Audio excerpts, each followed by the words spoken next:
Come on back here.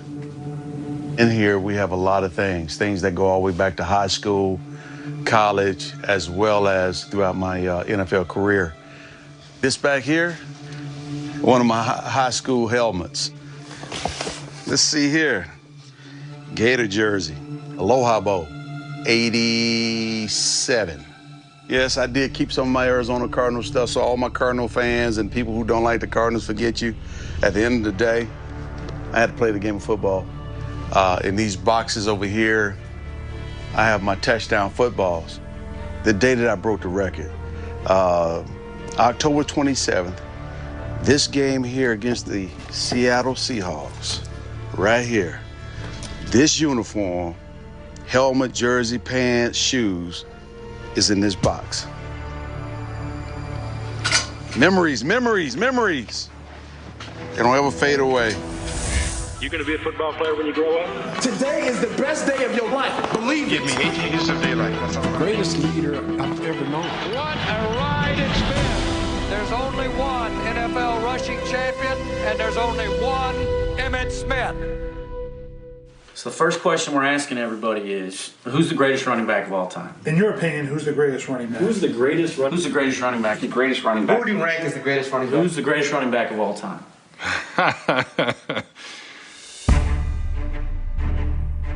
There's been a lot of great running backs that have played that I think can certainly be in that discussion. Thinking back from my childhood days, you know, I think about Walter. I think about Jim Brown. That is a very difficult question. I'm not qualified to answer it, but also my intelligence tells me that there was so much greatness, it would be very difficult to single out one person. I think it's like artists. Who painted the best art? Well, beauty is in the eyes of the beholder. Who's the greatest running back of all time? Emmitt Smith. They'll say that he had a passing game. They'll say he had a great offensive line. They'll come up with a lot of different reasons as to why it was just not him. Then the bottom line is, for me, there's only one of them who's the all-time leading rusher. This is real. It's not something that I just dreamt about. I wrote it down, and then I was able to achieve it through years of hard work and dedication and sacrifice from myself and many others. I don't take none of this for granted. Number 22 in white, Emmitt Smith, the Cowboys' first-round draft pick, in the lineup for the first time, and Smith touches the ball. Bang! Emmitt Smith, thank you very much yet again. Emmitt could go 60 yards. Emmitt was a tough inside runner. And he's over 1,000 yards for the season. It was amazing how many tackles he would break. Those little arm tackles. If you didn't get a clean shot on him, you weren't going to bring him down. Goes over 5,000 yards. It was something beautiful to watch. He's the 12th player to rush for over 10,000 yards. There's nothing negative I could ever say about his performances and his attitude. Emmitt wouldn't have to stand behind anybody. He now moves into the 10th spot all time. He is now in 5th place all time. Moves into 3rd place on the NFL rushing list. On paper, he just looked like, you know, another guy. Smith stops, reverses field right, now cuts north-south. But when you put the ball in his hand, you know, he was magic. And Emmitt Smith has now passed Barry Sanders into 2nd place. Emmitt Smith has eclipsed Walter Payton as the NFL's all-time rushing leader. Long live the King. Emmitt Smith goes above 18,000 yards. Emmitt Smith is the NFL's all-time leading rusher. He holds the record for most career rushing touchdowns in the regular season, the playoffs, and the Super Bowl. He also holds the record for most playoff rushing yards. Emmitt Smith has done it again. He set school records in college and in Pensacola, Florida, where his football life began. A lot of memories. It's kind of cool when you come back. That second row housing right there. I used to live right there. 138 Addis Court. Used to play football right here. My very first touchdown was scored on the naval base, on the same football field Roger Staubach played on. Every time he got the ball, man, it was like a touchdown. He was definitely special. Here's the Salvation Army. Used to run up and down that field right there, scoring touchdowns left and right. Used to be Lil Flower. Played right there, scored a number of touchdowns right there one day. One thing about this sport is it's not a sport for cowards. It's a sport for type A personalities, the ones that really want to persevere and continue to strive for greatness. And that's what I love about our sport. Even when you're down, you're still fighting. When Emmitt arrived at Escambia High in 1983, the program had won only 3 games over the previous 3 seasons. They had also just hired a new head coach. They had scored 1 touchdown the year before. And they hadn't had a winning team in the history of the school there. The White had this way of motivating all of us. I had the players write down their goals on a 3x5 card and put it in their lockers because it's a dream until you write it down, and then it becomes a goal. So place your goal sheet right next to your mirror so you understand why you're coming to this locker every day and what you're doing it for. And he's right. Smith started as a freshman and quickly surpassed all his goals. God gave him a lot of ability, and inside that ability is that inner being of not getting beat. The young man had drive. That's one thing you don't notice about Emmitt Smith. He picked up 3, 4, 5 yards after he hit. With Emmitt leading the way, Escambia won 2 straight state titles and achieved a #1 national ranking. As a senior, he was named the Gatorade National Player of the Year. The first time I heard of Emmitt Smith, I don't know what publication it was that had all the high school All-Americans, but it's something I used to pay attention to. And so there was a kid that I went to school with at Oklahoma State who would come from Pensacola. So I would always ask him, like, who is this Emmitt Smith guy? And he was saying that how Emmitt's team dominated. Emmitt Smith again. 45 breaks outside. He may go all the way. Emmitt Smith showed a little Walter Payton there. They have the outstanding tailback Emmitt Smith, the all-time leading rusher in Florida high school history, and already considered the #1 running back prospect in the United States of America. I think my teammates and myself, we were part of something very, very special in this city. You got to do things pretty special to have your name on buildings. This is my Gatorade Player of the Year plaque. And by being named this, I got 2 tickets to go to the Super Bowl in Pasadena, California in 1987. I went to the Super Bowl with Johnny and Nick and I, my best friend from high school. We would sit up in the stands, and I turned to Johnny and I said, man, one of these days I want to play in the Super Bowl and I want to play in this stadium. And 6 years later, my dream actually came true.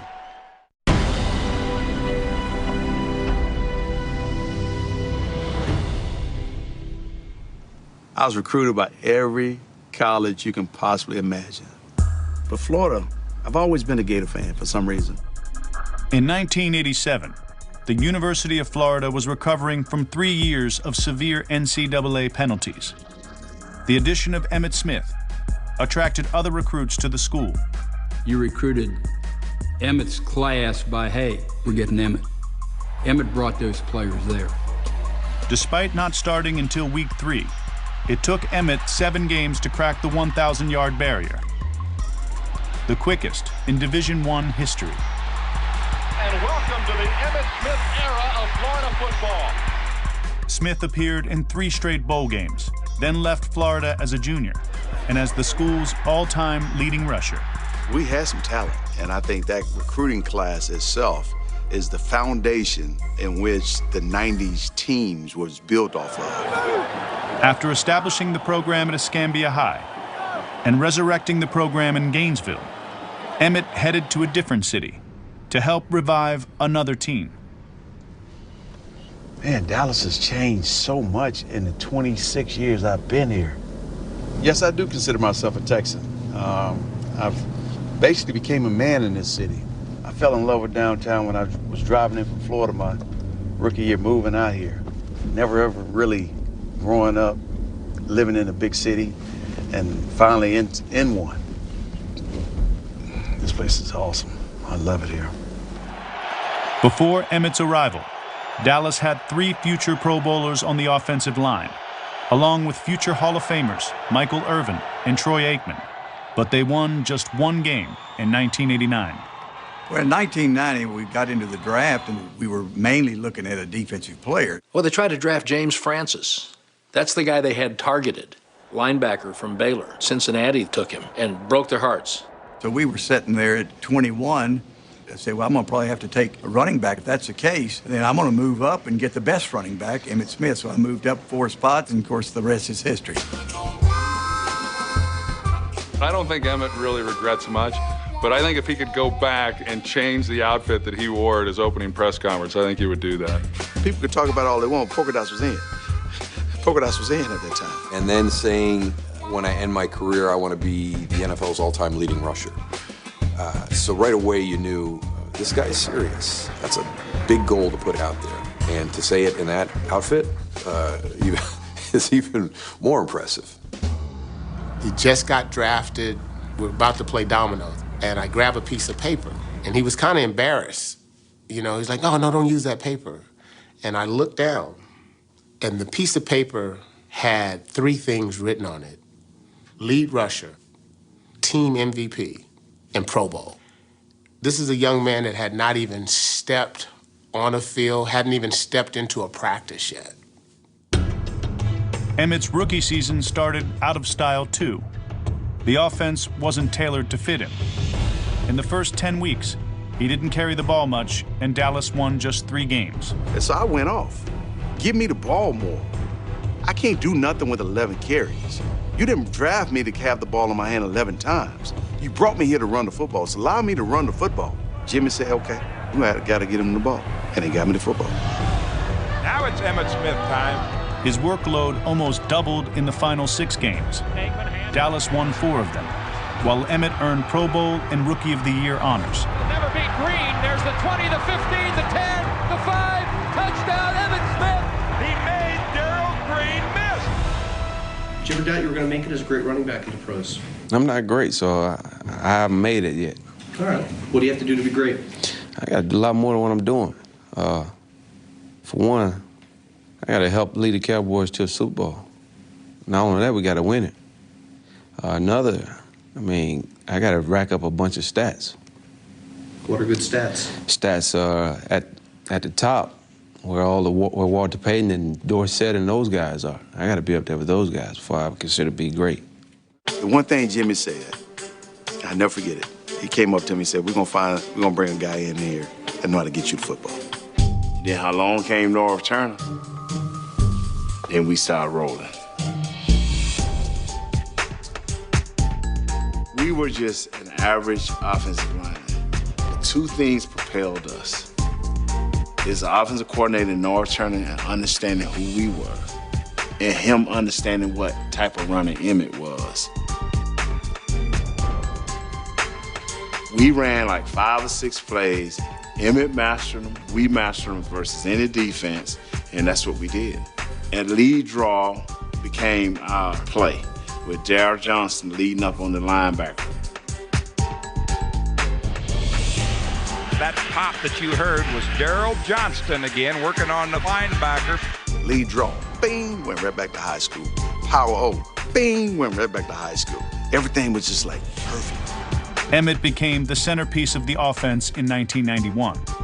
He led the NFL in rushing, and the Cowboys won their first playoff game in almost a decade. And I never forget that offseason. I'm on my way back to Florida, and I called Michael. I said, hey, Mike, we had a great year this year, man. Let's get ready to go take this thing all the way next year. In 1992, Emmitt led the NFL in rushing for the 2nd straight year.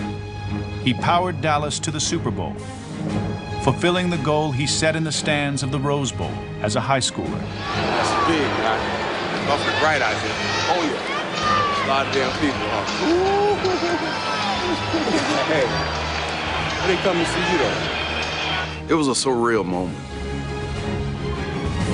My dream actually came true in Pasadena, California, in the Rose Bowl, and Johnny Nick and his parents, my family, all sitting up in the stands watching me play in my very first Super Bowl, which was an awesome experience.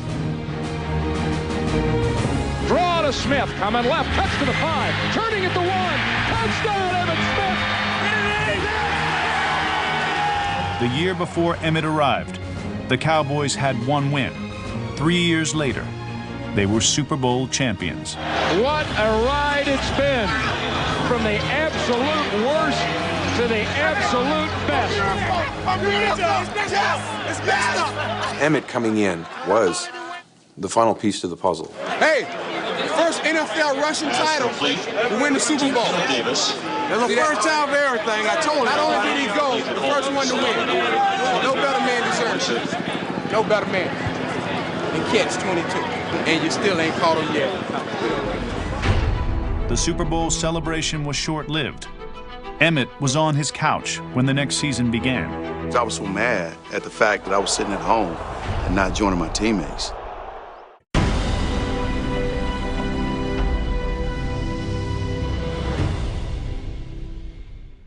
I have collected all of my touchdown footballs from the start of 1990 all the way to 2004, my last year with the Arizona Cardinals. Let's see what this one is. Cowboys versus the Raiders, 1992. The linebacker dives over Darryl Johnson's head and his arm catches me in the face mask, smashed in the face. Emmitt Smith breaking a beheading tackle. But I maintained my balance and got to the end zone by stretching it out like this. Touchdown. That's that ball. Then let's see what we have here. Handoff, Smith coming right. It's a 12-21-92 ball. Cowboys versus the Falcons. We won that one, 41-17. NFC East divisional champion. Yes, that ball. Emmitt Smith does the impossible. All of that is in this box, so good stuff. You know, the Cowboys were coming off this celebratory, unexpected Super Bowl season, and they begin the next season with this ominous thing hanging over their heads that Emmitt was not signed. Emmitt Smith fulfilled the contract he signed as a rookie, so he needed a new one. But fierce negotiations with owner Jerry Jones kept Emmitt out of training camp. I know Jerry was really convinced that for short term that they could have success without Emmitt. I was asked, can we win without Emmitt Smith? We were getting ready to go into our opener. I said, you're asking me if we can win. That's a different question than if you're asking me, will we win? I mean, I don't know if we will win, but can we? Of course we can win. What are we going to say we're not going to try to, we can't do this? I mean, why even show up? And then the next day I pick up the paper and it says, Aikman says Cowboys can win without Emmitt Smith. You know, I thought, that's not really the way it was said. The Cowboys, in fact, could not win without Emmitt Smith. With a rookie starting at running back, Dallas lost the first 2 games in 1993.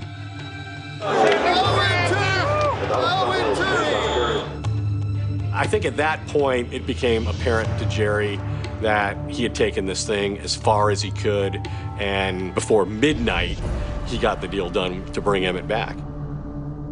Sorry, got in the season a little bit late, but I think we can put this thing together and go on and win it all. It's like having a double-barrel shotgun and putting the bullets in, but it still broke off.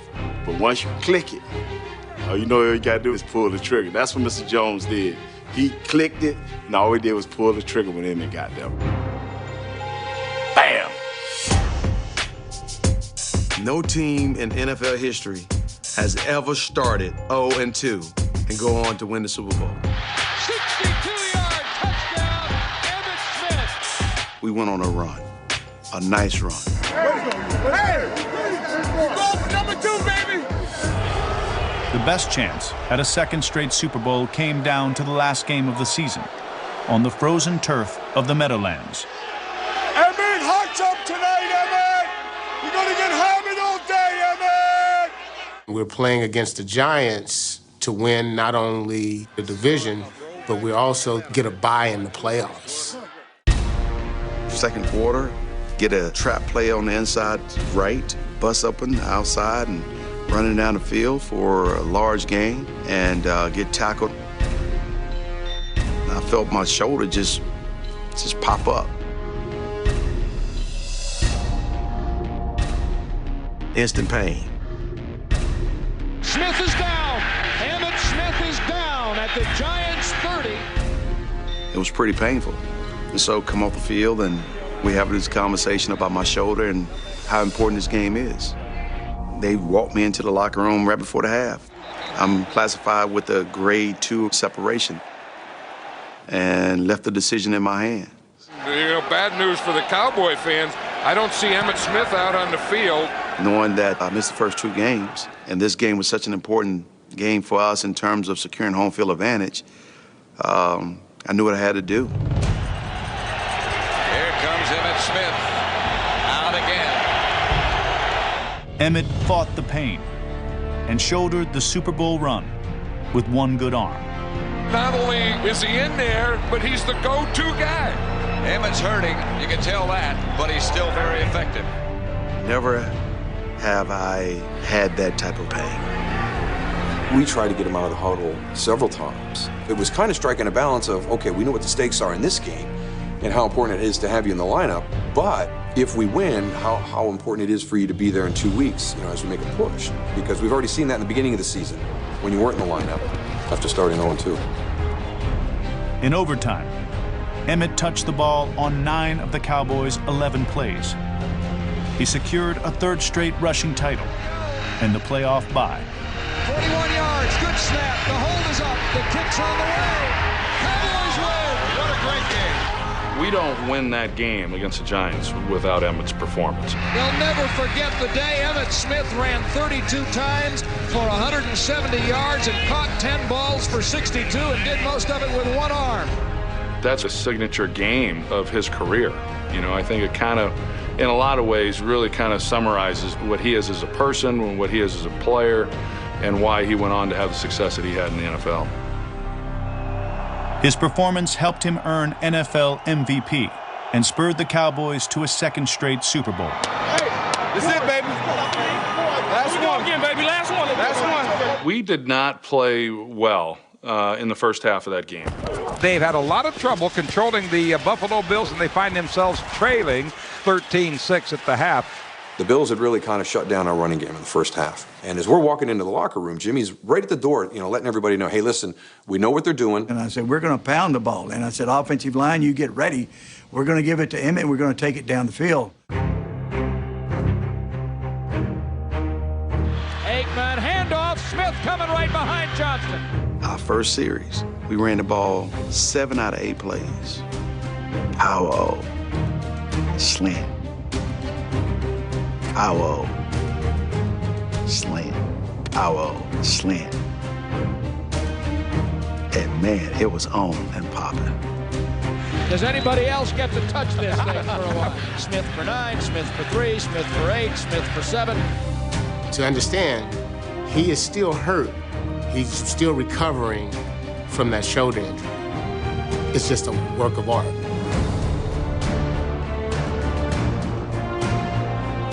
They just keep feeding the ball into the stomach of Emmitt Smith. I'm gonna run it until they stop it. On the 7th carry, boom. Aikman draw to Smith. Tackled but breaks away to the 10, to the 5. Touchdown, Emmitt Smith. Oh, what a run by the league's MVP.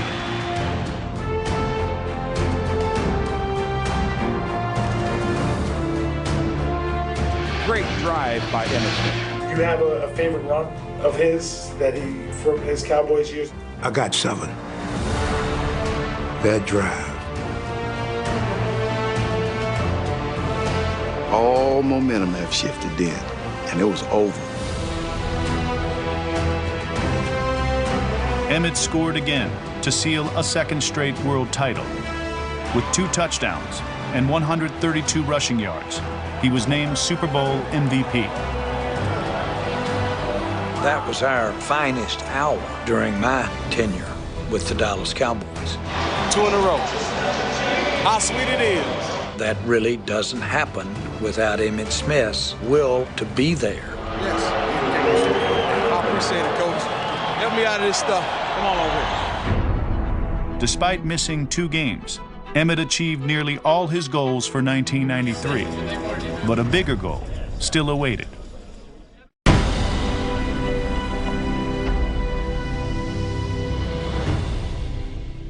Let's go out here, kick these Pittsburgh Steelers' ass up and down the field, and go home and enjoy it for 4 years. In 1995, Emmitt Smith led the Cowboys to a third Super Bowl win in 4 years, while earning his fourth rushing title. And Dallas, your Cowboys are world champions again. I went to Emmitt, I think maybe his fifth, sixth year. I saw him sitting in his locker. I said, homeboy, you passed the short term. What are you trying to accomplish here? He took out a piece of paper. If I do this many yards and I do this, I don't get hurt.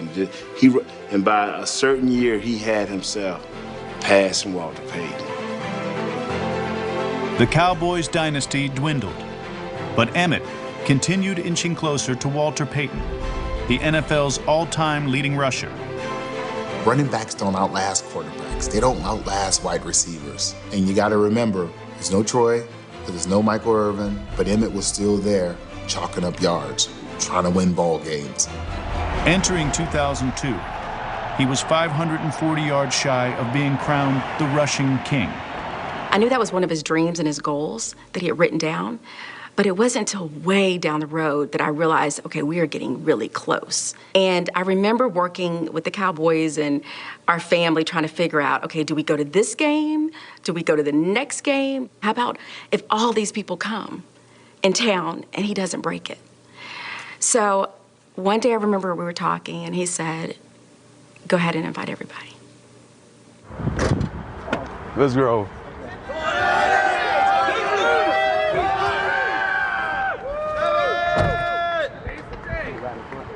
Look how young I look.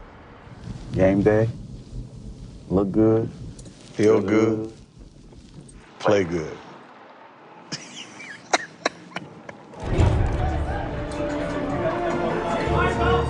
Emmitt took the field, needing 93 yards to achieve the loftiest goal he ever set.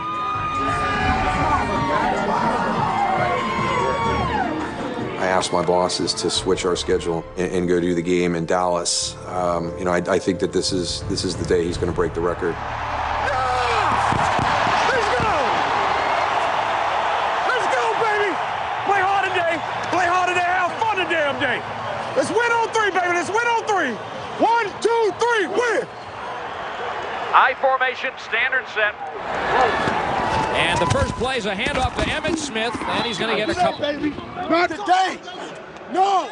Not today. Boy, if I had another tell me, I can't let you today. Who said that? Number 90 said, I can't let you today. Yeah, you believe that? You a fool. Wait, pass it. Handoff, Smith coming at right tackle. A big cheer as he gets to the 30. Gain of 11.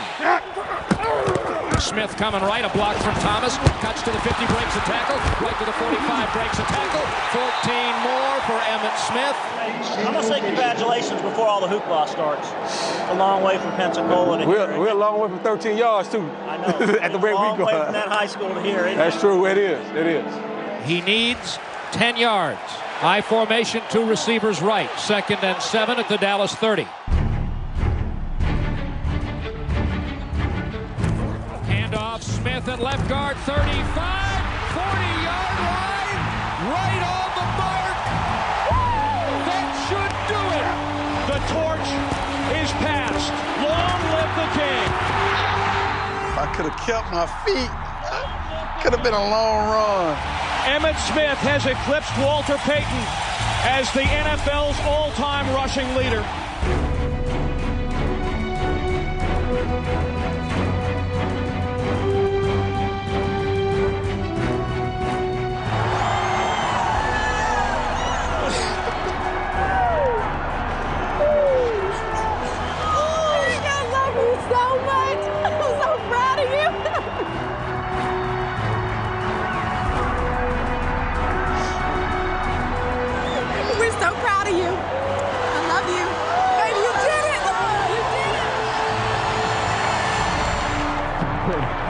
Congratulations, man. Thank you, man. I love you, man. Thank you. Deserve it, buddy. And I'm just watching the whole thing, and we're about 20 yards away, and there's a ton of people there. And all of a sudden, it stops and it parts. And we make eye contact, and I can see him tear, and then I start to tear. We got it, buddy. Yeah, I knew it. I knew it all week long. Glad I could be here. So happy I could be here. I wouldn't have missed this for anything.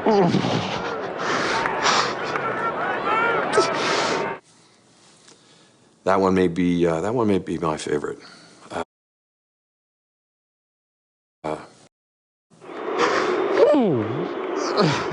Thank you so much, man. I enjoyed everything I did for you. And I so wanted to be in front of him that day. It's the one regret I have with my neck. But it was the next best thing.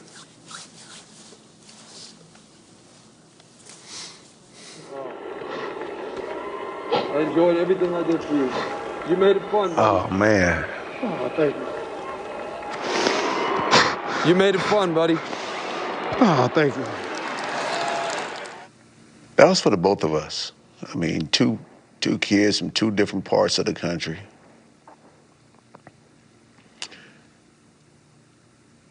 Set aside to do something special together. Daryl Johnson and myself will be forever linked, and I would never allow that to dissipate as long as I got breath. For you fans, this is about heart. This is about character. There's only one NFL rushing champion, and there's only one Emmitt Smith. That moment wasn't just for Emmitt Smith.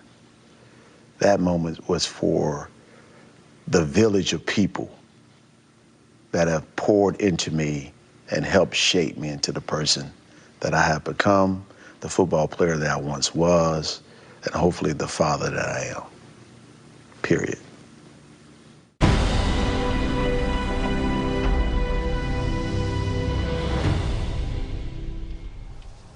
Well, we head into the divisional playoff game between the Cowboys and the Packers.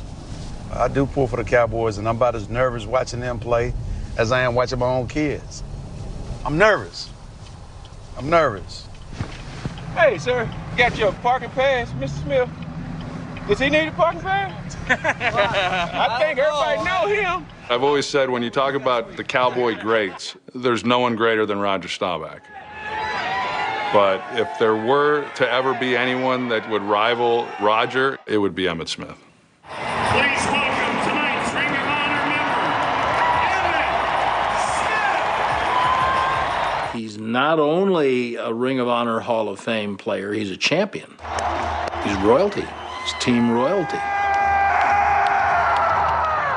During the break, Emmitt Smith had this crowd whipped up into a frenzy. Could you finish your career with another team? I would look so different and probably so stank in any other uniform. I wasn't thinking about retiring. I had just come off of breaking the record and having over 1,200 yards. Then Jerry and I had some meetings that my career with the Dallas Cowboys was probably going to be no longer. Would I have loved to have stayed here? Yes, without a doubt. Would I have taken a pay cut to stay here? Yes, without a doubt. When we decided to move on, my wish was that he would retire. And I just couldn't picture him with another jersey on. And then all of a sudden it's like, you know what, I think we're going to Arizona. I'm like, okay. For an organization that has lacked credibility, today the Arizona Cardinals stepped up and they hit a home run. They bring in the NFL's all-time rushing leader. We were not a good organization in those days, and we had too many excuse makers around, and we needed more professionals, people that understood what it took. The fact that he would come and play for us, I thought that was terrific. Honestly, I was like, this is a publicity stunt. But he was such a model of professionalism. He brought the same energy every single day, and I didn't understand how he could do that at such an older age. As hard as it was to leave Dallas, it proved even harder to come back as a Cardinal in Week 5. Became a man in Dallas, got married in Dallas, had a couple kids in Dallas. This is a unique situation. The weird thing about it, coming to the stadium on a bus versus in my car, but most importantly, walking into the visitors' locker room versus the home locker room. My heart was broken into 1,000 pieces. At that moment, I realized how much my love for this sport and my love for the Dallas Cowboys were intertwined with each other. I cried like a baby. Crying for 45 minutes before kickoff has never, ever happened. As Emmitt, no surprise, gets the first carry, and no surprise, the Cowboys are all over it. It was just a disaster. Screen left to Smith. He falls down. I didn't play well. I got hurt. I think it all began as soon as I stepped foot off that bus. Emmitt Smith carried the ball 6 times, -1 yard rushing, and had to leave in the second quarter with a sprained left shoulder. He was unproductive and ultimately injured and didn't finish. That's the exact opposite of what he built his career on as a Dallas Cowboy. My little daughter, she wrote me a note. She said, "Daddy, no matter what happens, if you win, you did your best, and if you lose, you did your best too." And that is what it's all about. For the first time, I had a chance to really think about what I was doing. I come home, I look at my family. What are you doing? The only thing left for you to do is to honor out your agreement. Finish what you started. Give the Cardinals your best, and then go home. Emmitt returned to the Cardinals in 2004, and just as he had throughout his football life, made an impact on and off the field. I was so excited. You know, anything that I could do to try to put me on the same path as the greatest running back of all time, I was trying to do it. You know, I remember I would always wear a suit to the game, you know, on the plane, and then wear the suit again the next day. He said, "Fitz, a real professional never wears the same suit 2 days in a row." He said, "You wear one suit to the game, put a different suit on, and you come home, and that's what a true professional does." And I still, to this day, I won't wear the same suit 2 days in a row. I was sent to Arizona to be a bridge and to help others along the way, share my life experiences with them, and them asking me questions and being able to download this information of life to people who really wanted it. That was an amazing experience.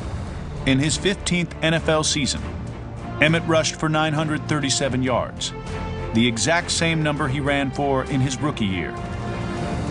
Even though he led the team in rushing yards and touchdowns, his biggest impact was on his young teammates.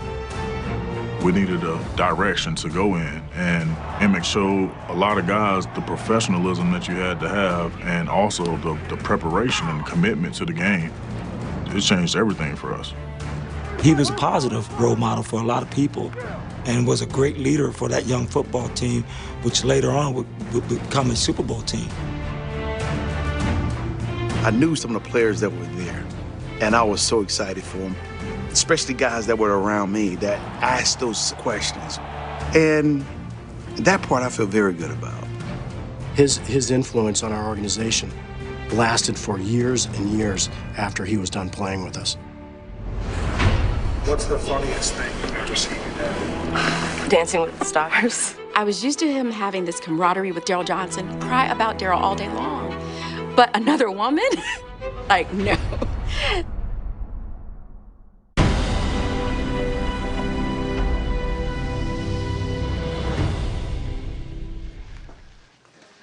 How you feeling? Good. Good. Look at this, 8,804 yards. That's the first one right there. That's our first state championship? That's the second one. Because I had pictures of Eric Dickerson and Marcus Allen and Walter Payton, and Mira would be back here on one side, Gold Sheep be on the other side. You go right here, Emmitt. You see this? Yeah. Our mission is to use the game of football to teach young men how to become successful at home, in the classroom, in the community, and in life after football. It's all about doing things that go beyond the game, empowering others to become successful. Life after the game begins right there in that statement. Have been so. Emmitt Smith retired as a Cowboy after the 2004 season. From the bottom of my heart, you don't know how much this star really mean to me. That's my brother. That silver and blue with that star on his helmet. They're always gonna be a Cowboy, you know. In the first 10 minutes of his speech, he thanked 172 people. And Daryl Johnston. I thought I could make it. 2 years later, he joined Dancing with the Stars and gained another coach and teammate. I had no idea who Emmitt Smith was. I Googled him and I was like, great, what am I gonna do with this huge football player? When I heard his name chosen, I told one of my friends, I said, he gonna win. Because he will work day and night to learn how to tango, to learn how to cha-cha, because he couldn't dance a lick before the Dancing of the Stars, and he knows it. Like everything else he does, he got better and got better. And it was his personality, as much as anything, the smile. Emmitt won the audience over, and at the end of the day, that's all that matters. The winners and new champions of Dancing with the Stars, Emmitt and Cheryl! And to be able to pull it off, yes, I'm very proud of that. Emmitt's Dancing with the Stars trophy sits in his office, a place where he attacks a new set of goals through his real estate company and his charity. You know, when Emmitt came into the league, he had clear vision on who he was and what he wanted to accomplish. And I think he's carried that into his post-career. He knows exactly what he wants to be doing now. He's got a good business going in real estate, doing a heck of a job with his wife, Pat, foundation, and doing a lot of good work in the community. None of Emmitt's successes has surprised me. He's been very driven and determined ever since I met him. You know, when he was wearing that polka-dotted outfit with the flat-top haircut, and it hasn't changed. He's very motivated, and I'm real proud of him. Football has been a major part of my life, and now I'm establishing a new part of my life. This your crew? Yeah. They good, man. And this next phase of my life is family, is business, is community. I want to maximize my potential to the fullest and transform the communities that we serve. Coach Thomas taught me something a long time ago. It's only a dream until you write it down. How many of you wrote them down? Be honest. Put your goals by that mirror. Put your goals right there where you see them every day as a reminder of why you put your foot on the ground. Literally, if you go in our bathroom right now, he's got goals written down on his mirror. His drive is still strong. It's a dream until you write it down. So when you write it down, it's a goal. Yeah, that's what he tells us. He set the bar so high that it's our job to carry on that legacy and make our family name proud and better and better each year. That's what goals are for. Who is the greatest running back of all time? It's a debate that will go on forever. What is unquestionable is Emmitt Smith's impact on the game. Statistically, he is in a category all by himself. In your opinion, who's the greatest running back of all time?